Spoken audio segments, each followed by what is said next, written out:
it's an exciting time for me, but I'm really honored to be here.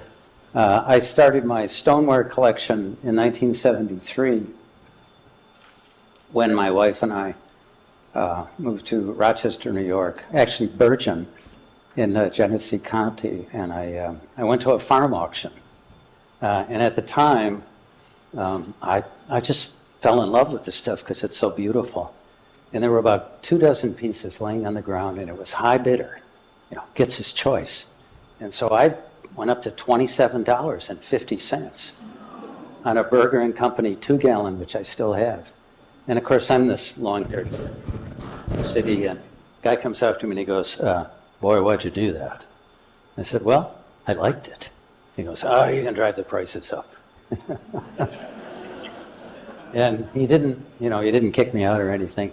Currently, Professor Emeritus of a bunch of different disciplines, including neurology, and I'm basically a neuroscientist who has spent his life doing research. I've traveled the world giving lectures on my research, particularly on Parkinson's disease, and have spent a lot of time observing the brain in microscopic slides. So I developed kind of a spatial relationship memory, which my oldest son and my dad had, and we can just see things and see parallel lines, and we can see comparable. And it's just a God-given gift. So I've been able, over the years, we also have a collection of about 400 pieces, not anywhere near as extensive as Adams, but most of it is Rochester and about 80 pieces of Lyons. And we can sit back and just study the designs. And so that's what I'm going to share with you tonight. We did fly in yesterday, I think, right, Celia, from Colorado, which is an absolute peak season for the aspen. So we're active cyclists. This is Celia climbing an 8% grade. I put that in there for Kevin Claypool. It's here somewhere.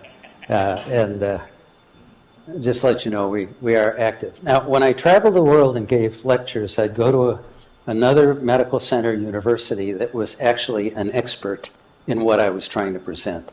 And we often use this comment about carrying coals to Newcastle. And Newcastle in England is where they mined coal. So it was like, yeah, I'm humbled to be here, and I know you know more than I do. But today we'll do carrying Crocs, if you will, to Lyons. Okay? And I'm also humbled. My major professor at Northwestern's medical school taught me if you can make 3 points in any medical school lecture that they remember, that's helpful, and try to do it in such a way that you keep it fairly straightforward.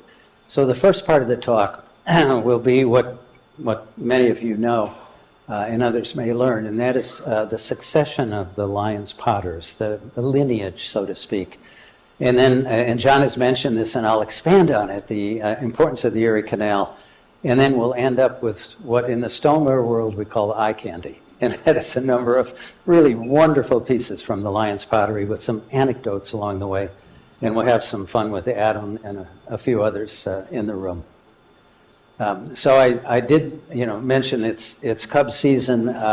Clark to Harrington to Fisher is a little bit Tinkers to Evers to Chance. World Series champions in 1907 and 1908. And it only took another 108 years to win a World Series. And all any fan of the Chicago Cubs wants is to see them in the series before we die. I mean, that was parents, grandparents, etc. So let's talk about the beginnings of this pottery. It started with Nathan Clark, a businessman from England, who set up pottery in Athens on the Hudson River, really controlled the trade up and down the Hudson Valley. And then he sent his right-hand man, George Williams, his chief operating officer. Steve Carpenetta, are you here somewhere? Steve is Adam's COO in a way, so we have a parallel there. And he sent him to Rochester and Lyons and Mount Morris to found the new potteries. And here are some of the examples of Athens, Rochester. In the early days, more oval shapes and the brushstroke designs of probably Shem Thomas. And then Mount Morris, which is fairly rare because they were not in existence. They were not on the main line of the Erie Canal. And so those are really wonderful, wonderful pieces if you can find them. A little bit of history of Nathan Clark, born in the latter part of the 18th century in Cornwall, Great Britain, partnered with his brother-in-law who owned the land. That was kind of a nice association. I mentioned that one, and of course I mentioned George William, sending him out to the western frontier, which was now made possible by the Erie Canal. You didn't have to spend days on a wagon or a horse to get there, and you could do it in much less time. He retired at the age of 50 in 1838. We would all love to do that. Lived for a long time, and after selling the pottery, brought it back for his son, who ran it for many years. And here is an extremely rare piece, a George Williams piece, and I'm going to thank Damian Davis for bringing this one, which is a George Williams Lyons, New York piece. And how many of those exist? Maybe a half a dozen, a handful. So Damian, wherever you are, thank you, Damian. And that's just a wonderful example. And here's a piece I bought decades ago just because I loved the shape. And it's the ovoid shape that John Shear talked about, a single dashed one, Nathan Clark Lyons. And now when it says Nathan Clark and Company, that was after the young Thompson Harrington moved from Connecticut to Lyons, New York, and became a partner. And many of us know about the Stoneware auctions that Crocker Farm has 3 times a year, very expensive pieces. I fell in love with this one at the last auction. It was about $300, which I thought was just fine. Probably a Shem Thomas design, early, beautiful symmetry to it, and decorations on the ears as well. And then others that I think he also did, including these ovoid pieces during the early Nathan Clark and Company era. So let's move on to what I think were and refer to as the golden years. And that's when Thompson Harrington first became a potter at the Lyons Pottery, and then became a partner, and then eventually the sole owner of the pottery for 20 years, 52 to 72. Really a parallel time when the John Berger pottery was in its heyday. You saw that magnificent picture that I'm sure was from the 1852 World's Fair in New York City, which was promoting the industry of the United States. And that's the only piece I've ever seen, except one that I have that's the mate for that, but in pieces, no pun intended, that says Stoneware, 2 words, Manufacturing Company. And all the others never say that. So it's circumstantial evidence, but I think it's quite possibly the same.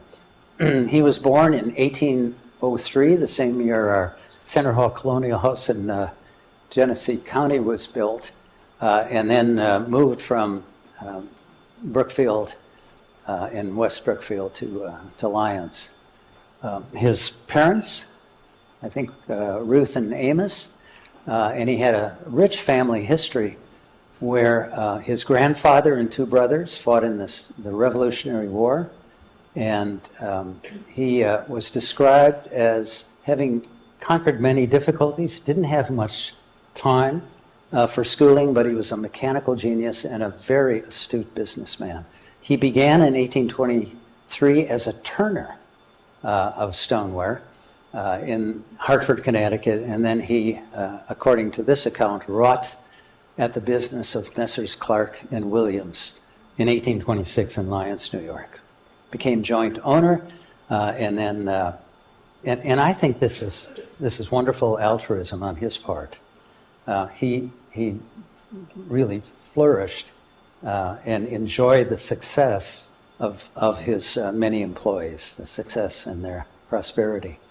So here was his home on William Street, very close to the Harrington Pottery at the basin of the canal, and then the basin was built later. This was his home many years ago. It still had the little fence in front, and this is it currently.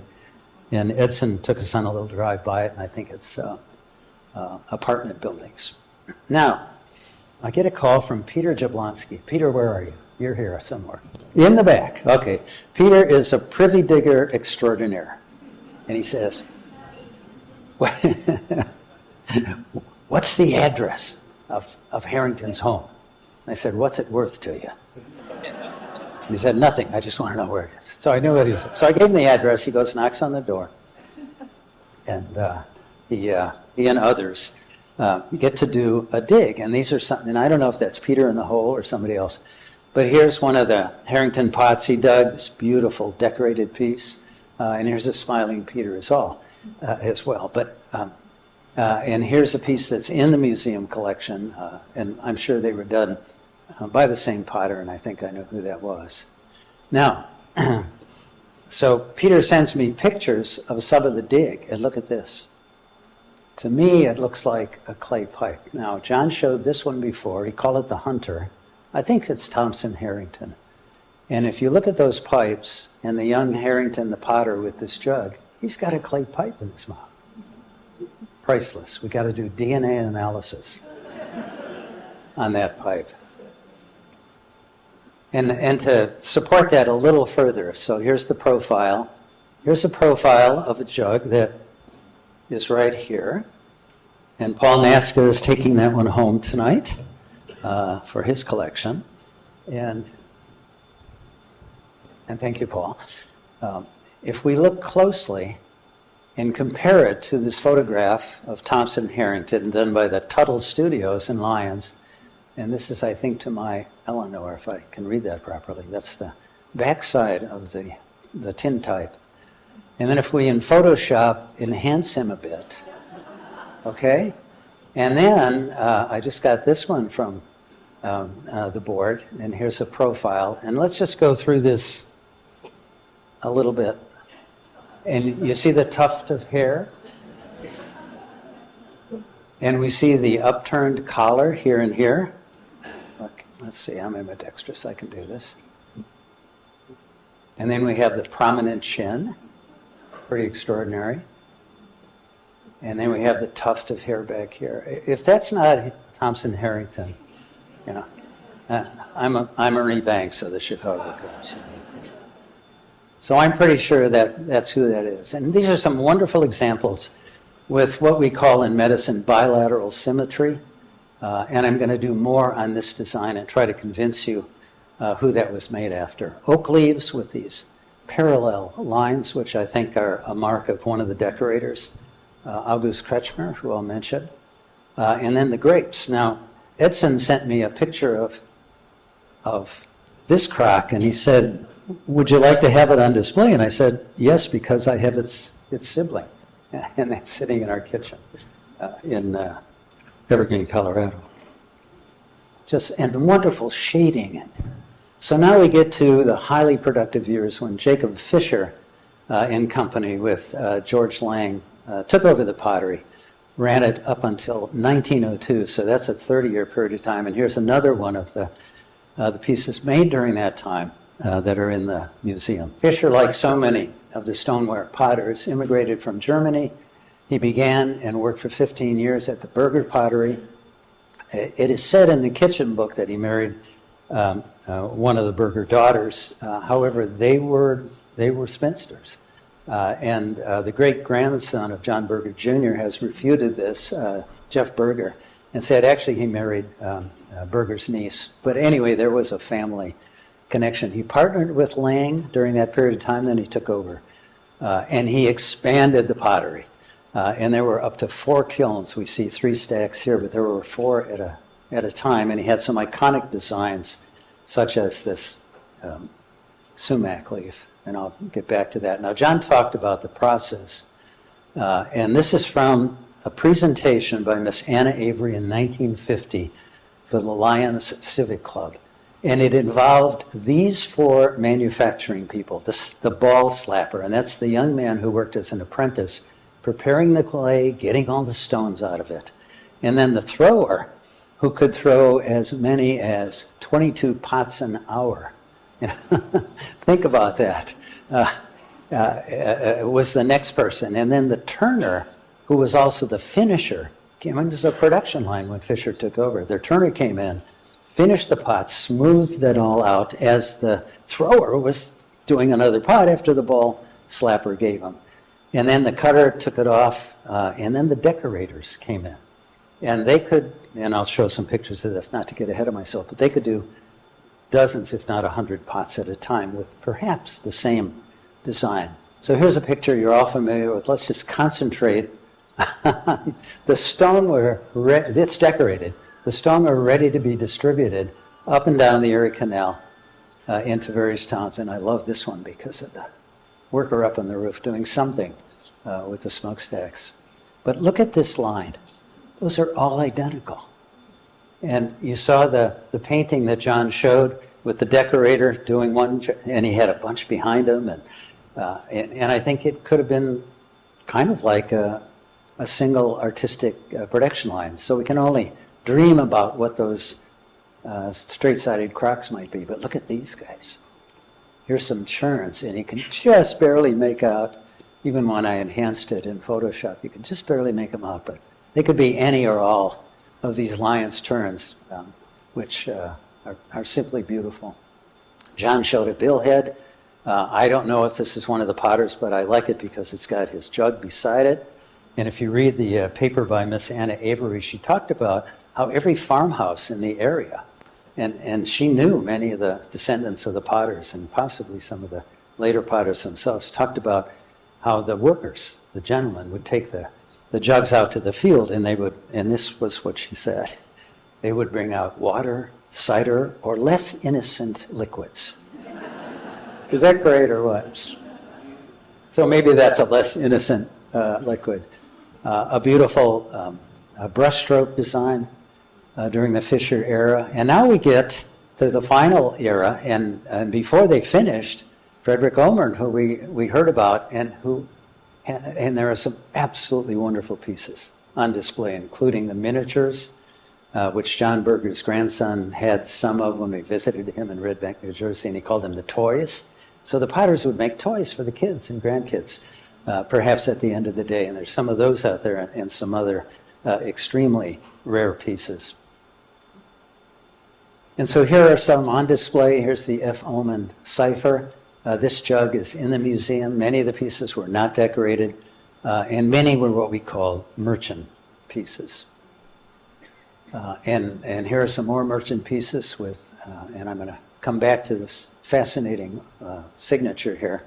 And this was during the cooperative period when Jacob Fisher had retired and many of the workers stayed on, and it said they, and John, at any time, correct me if I'm going wrong on any of this, but some of them stayed on and used one of the existing kilns to make more pottery and eventually went out of business. But this is a wonderful example of some of their work as well. So John mentioned the importance of the canal. And without it, and here's the Seneca chief departing Buffalo, without it, these canal towns that sprang up and grew in size during the 1830s, 40s, and 50s would not have been meccas of salt-to-lay stoneware. And you know, Governor DeWitt Clinton was named, or nicknamed Clinton's Ditch, of course, began the process and commemorated it 100 years ago this month by dropping water into the Hudson River. And John mentioned how the clay came up from New Jersey. Here is South Amboy, where some of the clay came up the Hudson River, went up toward Albany, and then could be shipped up and down. Also the Albany slip, which is the brown interior glaze, was from that area. Proximity was key. And of course, in your Lyons, you had this basin that was added on, and the pottery adjacent to it, with Harrington's house and Fisher's house close by. And here's the pottery many years ago with the canal and the basin. You can see the right angle here. And here it is today. And Edson was kind enough to take us by so we could get some more photographs of it. And this I've gone over. What I haven't mentioned was that Fisher had two canal boats of his own, one named after his daughter, Louise, and one named after his dad, Ben Franklin. I'm kidding about that. I tried that in Albany, and everybody was asleep. But I don't know. And and here's that. And can you imagine? Adam and I were sort of whispering to each other. They did that by hand. They had no skid steers, no bucket loaders. Think about that. And here's a man who's maybe directing the activity up top, and I'm not sure what her role was. He's the cook. The cook? Yeah. Thank you. And there's the stovepipe, right? Fantastic. Here's a canal boat in Rochester. And if we enlarge portions of this may be the Berger pottery with a stack on the side. But I would like to fantasize that this boat is carrying some pots, although it seems to be going back to the pottery instead upstream, but it could have been going to Lyons for all we know. But that was clearly a way they distributed the pottery at much less expense and faster, and probably safer than if they had taken it on bouncing wagons where the pots could easily be broken. So I've spent many years trying to identify who the potters might be. And those of you who are at my talk in Albany, remember this slide. These are 3 pots, crocks that were made during the Clark era of the Berger pottery. That's 1830s and 1840s. And you don't have to be an expert in handwriting to recognize those are 3 different signatures, even though some of the design elements are similar. And one had a curly Q at the base, one had a very broad brushstroke. I think this is George Williams, because I can find the same signature on Lyons pieces. And then this one, which had a curly Q and a dot, I believe was the master potter, John Berger. So there were distinct differences. And I don't have time to go through all the research I did on this, but in the Rochester directories, which are online from the museum, August Kretschmer is listed as a potter on Main Street at 189, which is Berger's Stoneware Manufactory Pottery. That's his home on Matthew Street. And then in subsequent years, he's no longer listed as a potter for Berger, but just a potter. And that's when I think he became an itinerant decorator who traveled up and down the canal, which was now 20, 25 years old, and decorated for many different potteries. And he also and then subsequently was listed as a potter for Frederick Stetzenmeyer across town from John Berger. He and his wife, Katharina, and their daughter, Simon, age 3, immigrated from Bavaria. This was the little town they came in from. That's the 1847 census, so there's lots of wonderful records. And thanks again to Jeff Berger, the great-grandson of John Berger Jr., has lots of family records. He's pretty sure this is August Kretschmer. Here's George Lang. Here's George Berger after he returns from the Civil War in 1867, and Jacob Fisher, who went on to Lyons, of course, to do so much wonderful work. And then here are just some examples of August's work at the Clark Rochester Pottery managed by John Berger. And you can see similar elements, such as this little tornado that appears here. The 2s are identical. This picture, which we are very happy to have in our collection, was actually featured in George Hamill's book, Clay in the Hands of the Potter, back in the 1970s.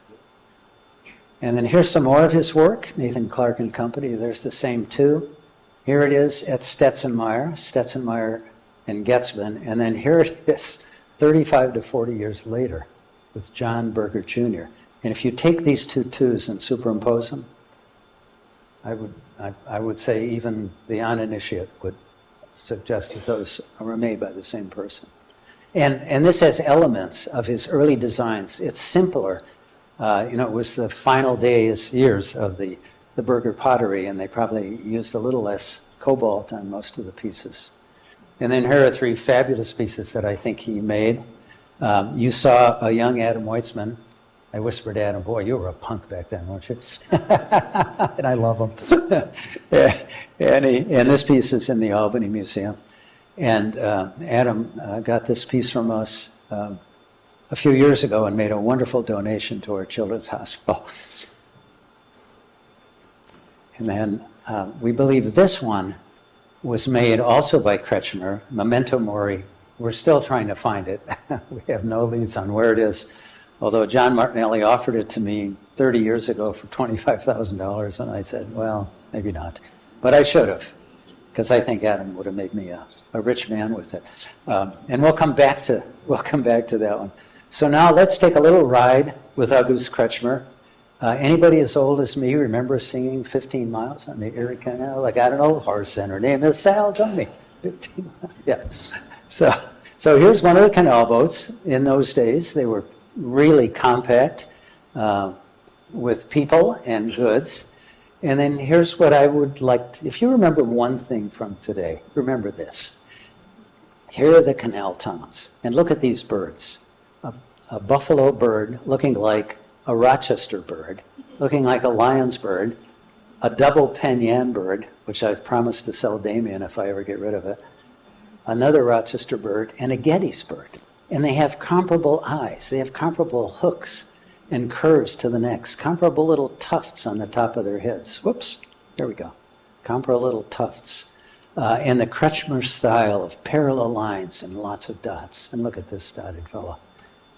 And Kretschmer had some unique, and look at the fives. And we'll show you other examples of those. So I think he went up and down the canal, would do 50 pots at a time, maybe 100. Don't know what he was paid, but I think he did well for himself. And then there were branches off the canal, one that went down to Getty's. Here are three of Kretschmer's pieces. These are Berger Jr. pieces done during the 1880s. And here's that Buffalo and Rochester piece, side by side. John Burton, did you bring one of those? Okay, but you have it. Okay.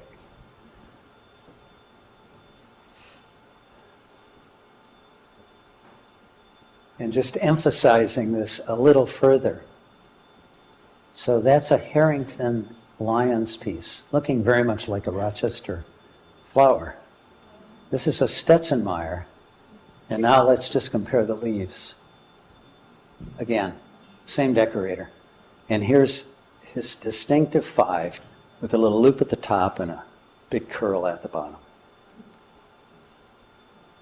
And then I threw this one at the last minute. Getty's, Berger Jr., same decorator, comparable horses. This one's in the museum, currently in the back room, but going to be on display when Adam's generosity makes it happen with the new renovation in the wing.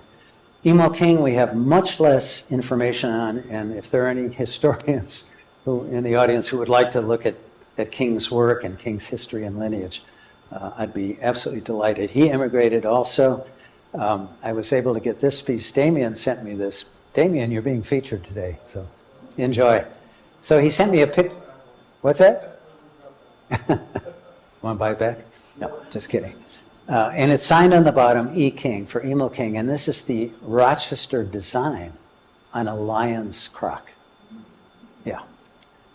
And then you compare this too that has this straight bottom. He started a little differently up here, but the loop is present. And these are all Lyons pieces. And look at the way here, I'll see if I can do this same time. Look at the way it swoops down. And then the base is the same. So I think he also did brushstrokes as well as the quill cup design. And then the iconic Lyons sumac. And the only problem with this is a Rochester piece. So look at these two. This one's at our collection. And I'm sure Emo King went back and forth between Rochester and Lyons. And in fact, he's listed in the Rochester directory as living there in the 1870s. Okay, so here's where we just have some fun.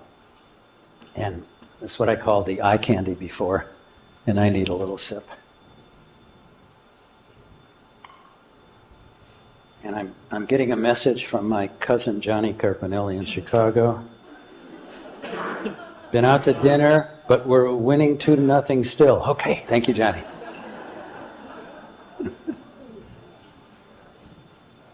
And I don't know, you probably don't remember this, but in 2003, the Cubs were 1 out away from the World Series. And I was at the game with our 3 kids, sitting 20 rows behind Mr. Bartman. who was said to have interfered with the ball. And the ushers carried him out with his head high, hidden and the fans yelling, something whole. I don't know exactly. I mean, it was. And the next morning, I was vice chancellor of the medical center in Denver. And the next morning, I fly back, and I had a meeting with my chancellor, and he was a psychiatrist by training, so he knew. And he said, John, you look really down. What's wrong? I said, Jim, I was at the game. We could have gone to the World Series. It's not going to happen. He said, get over it. I said, no, all we want, and I mentioned this before, is to see the Cubs in the World Series before we're gone. So I guess my time is up, but pun intended. All right, John showed this one. I listed it under animals at the last minute, hoping there was a fish in there. But lions, rabbits, deer, racehorses, wonderful pieces done at Lyons. And here's a bird and the horse. And just look at the fives. And try to convince me they weren't done by the same handwriting, clearly. We believe that piece was done in 1885 when John Berger Sr.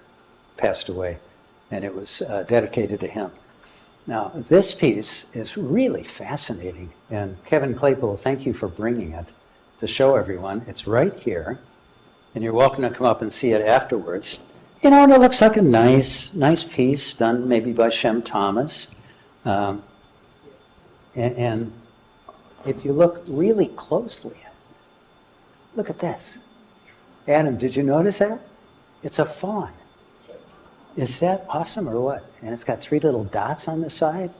And he put it, yeah, just absolutely wonderful piece. Kevin, thank you for bringing that and sharing it. I think Kevin's trying to buy it, but was kindly loaned by the owner. And then here's some of his avian creatures, a turkey that probably we wouldn't want for Thanksgiving, but he looks good. And then this dove in the middle, which is very similar to doves we have in the museum here. And then what I think is a peacock. And if you compare the headdress, if you will, with this one on a Berger peacock, and this is in the museum in Albany, and then if you compare it with one that we were happy to restore and add to our collection, you know, the massive tails and all, just suggest the same. I was happy enough, excuse me, to be able to pick this piece up at a Samuel Catone auction in Mount Morris in November of 1988 for $1,650. Sam, what would that be worth today? Sam's here somewhere. Hopefully double. Hopefully double. Thank you. Okay. And to me, this dove with the hearts on its breast remind me maybe of Valentine's Day. And they might have made them for special occasions. And we look at this pedestal cooler, which is really the finest in existence. It's at the Smithsonian. And then this piece, which again, Damien alerted me to at a sale in Vermont that I immediately was able to grab it. And if you look at the foliage, I mean, the foliage gives it away that it's the same decorator. And here's this kind of characteristic, too, that King did. So he may have done all of these. And then Sam, you remember this one? 1989. Yeah. We were there, and I paid a little more for it than the other one. And was the phone bidder, I guess, was Dr. Arthur Goldberg of New York City. And my wife, Celia, and the other Dr. Sladek was on the other side of me, and didn't divorce me after I picked this one up. I was fortunate. I mean, it's Niagara Falls. And here's the American Falls, the Canadian Falls, the plume in the middle. And those experts of the falls will recognize this column as Biddle's Stairway. Biddle's was a Philadelphia banker who wanted to be able to climb up and down to the bottom of the falls, and so he commissioned to have this wooden stairway built. And here's the flyer that Sam had. I know this one's in the museum. I don't know about this one. It may be. Anyway, that's a wonderful piece, thanks to Adam's generosity. It's now in a rightful place in the museum and soon will be on display. And here's some wonderful florals. This is a typical Rochester daffodil, but it's done in Lyons. Here's another Stetson-Meyer-like design. Ron Stayer was kind enough to share that picture with us. So wonderful florals, cornucopia here and here from Lyons. This is Rochester. And I think the same decorator might have done those. And then, this is wonderful. If you read Miss Anna Avery's paper, she talks about individual potters and what they like to do, like make charming little fat pigs. And here he is, and that's in your museum. And then Mr. Gaccio loved to make banks for children, little children. Now, why would banks be really rare? John showed the picture of the 1893 Chicago World's Fair Bank. In order to get the money out, you had to break it. Yes. That was the end of it. And then the little rocking chair, Charles Flint loaned us that picture as well. And then this piece, which is just amazing, and that's also in Albany. And, I'm sorry, it's a profile of a Nathaniel Currier's lithograph. Now, Currier, of later Currier and Ives fame, did colored lithographs. This is in a museum in Massachusetts, and it looks like the very same image. So were the potters and decorators inspired by artwork? Were they at Niagara Falls to do that, or were they inspired by a lithograph? Very likely the latter, and maybe a little bit of each, but I know they weren't at Napoleon's tomb. This piece, I think, is local to the area. Lyons, Clark and Company. I believe it to be Hill Cumorah. It has some of the same elements. And now this is a double hill, so maybe they were exaggerating a little bit. But when you compare the shape of that hill back when the Mormons were living here, and Mr. Smith got the tablets, it looks very similar. Now, this piece was made by the potter. It's a colander. John showed us colanders before. I was able to pick these two up together from a dealer on the Ridge Road in Lockport, New York, back in the 80s. And she said she had just come back from a sale in Lyons and brought those two. And Mary Mansfield, and if you look at the signatures here, look at the Y's, look at the N's. I'm sure they were done by Mr. Mansfield himself. Now, the fascinating thing about this, and I intend to donate this to the museum, because it really needs to come back to Lyons. But the interesting thing about it, here's the 1860 census of William Mansfield. When he was 33, his wife Katharina, a year older. Emily, Catherine, Mary, and Ellen. He had 4 daughters. Would he make a colander sign just for one? Where are the other 3? Look, find them. And I will donate this to the museum because it belongs back here. It's been from Lyons to Virgin to Chicago to Colorado, and we'll bring it back. Now, if you remember one other thing from the talk, and I intend this to be controversial perhaps, but the so-called starburst or star face is an iconic Lyons design, and we see this fabulous one that Adam just picked up and is bringing coals to Newcastle for us to see. If you look at this carefully, you see a little dot on this, and this 8-pointed star. And my cousin Johnny Carpinelli's son, Marky, was visiting us, and was sitting in the Stoneware room with a couple of beers. And Marky goes, "Unc," that's what he calls me, "Unc, that's an Indian." I go, "What are you talking about?" He says, the design, it's a Native American sign of something. And I go, "You think so?" He goes, "I'm sure of it. I've seen it before." So I go on the net and I start searching. And here's what I find. And that is that the 8-pointed star with a circle around it signifies protection. It was a Native American symbol. The points on the star, some of them refer to the solstice. It's a time of renewal, great potential, hope for the future. The four cardinal points, north, south, east, and west, were also part of their lore. And if you look at some of their blankets and designs, there it is. And if you look at the Six Nations, here's the Seneca tribe, and I think we're right about in here. And then, in a discourse by your longstanding historical society, a historian by Mr.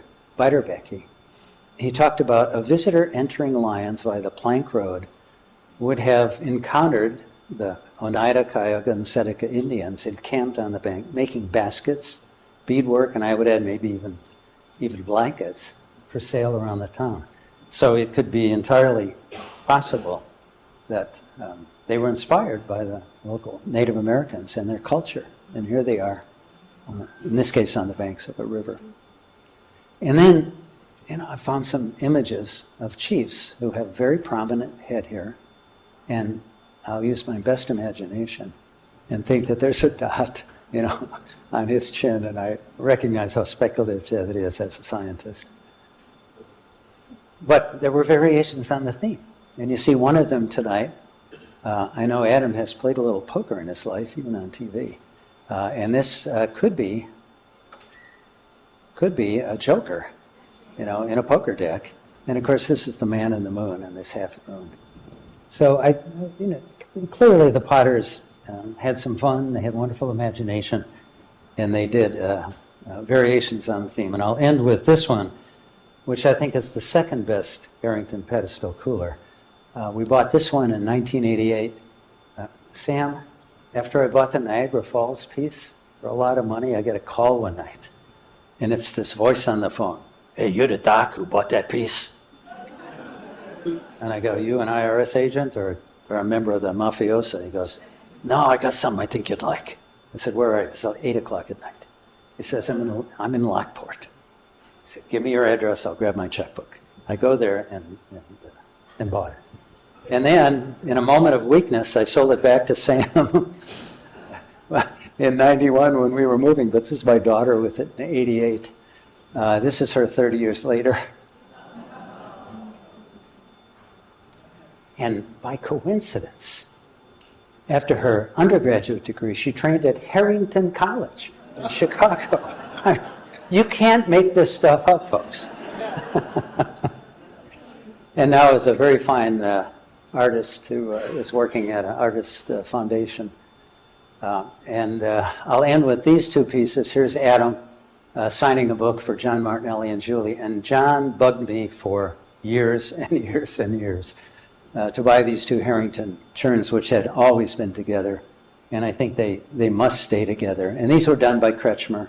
It's his characteristic 5, parallel lines of dots, parallel lines, beautiful Stetzenmeyer-like artwork here, and amazing florals. So with that, I'll just end with this. My personal opinion is the Lyons potters were very special. Great artists. Harrington and Fisher were terrific businessmen, as was Nathan Clark, who began it all here. And they gave us so many of these designs, many of which are on display. And then I'll just thank all the people who helped make this happen, including Deb and members of the board, our curator currently, my wife who is amazingly tolerant, and Steve and Lorraine German who helped me with so much of this work. And Deb, thank you very much.